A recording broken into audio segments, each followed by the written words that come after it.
Back to that developing story tonight. The DMV Commissioner in our state stepping down after months of trouble. Well, you'll probably remember the DMV closed down back in August to install a new, very expensive computer system.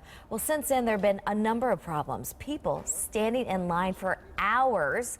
And just earlier this month, people were getting fined in insurance mix-ups. Well, that new computer system was supposed to make things easier. But for some, that $25 million project just made things worse. News 8's Jason Newton is live tonight in Hartford with why the commissioner stepped down and what this means for you the next time you head to the DMV. Jason. And DMV Commissioner Ayala was a former state senator from Bridgeport who was tapped to be the commissioner just a little over a year ago by Governor Malloy. But within that year, there was many issues and frustrations.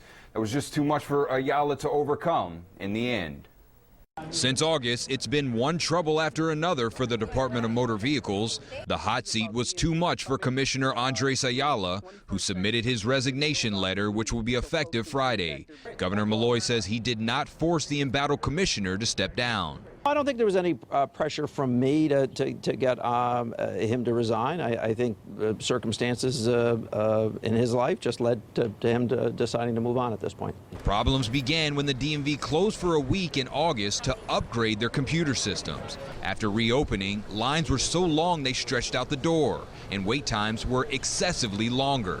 Governor Malloy says the new computer systems were necessary for progress. There's a reason no other governor put the new system in, because it's painful. This work should have been done 20 years ago, and so, I appreciate the work that he's done. Another blow for the department came to light late last year. Drivers were mistakenly labeled as having no insurance, like this Oxford resident we spoke to in early January. It actually makes me feel like the state's trying to extort money out of us. Drivers were fined for several $100s, ticketed, and in some cases their vehicles were towed, forcing the commissioner to put the brakes on the whole operation 2 weeks ago. DMV will not give a list of registration suspensions for insurance compliance to law enforcement. We do not want people ticketed or towed for this matter until it is cleared up.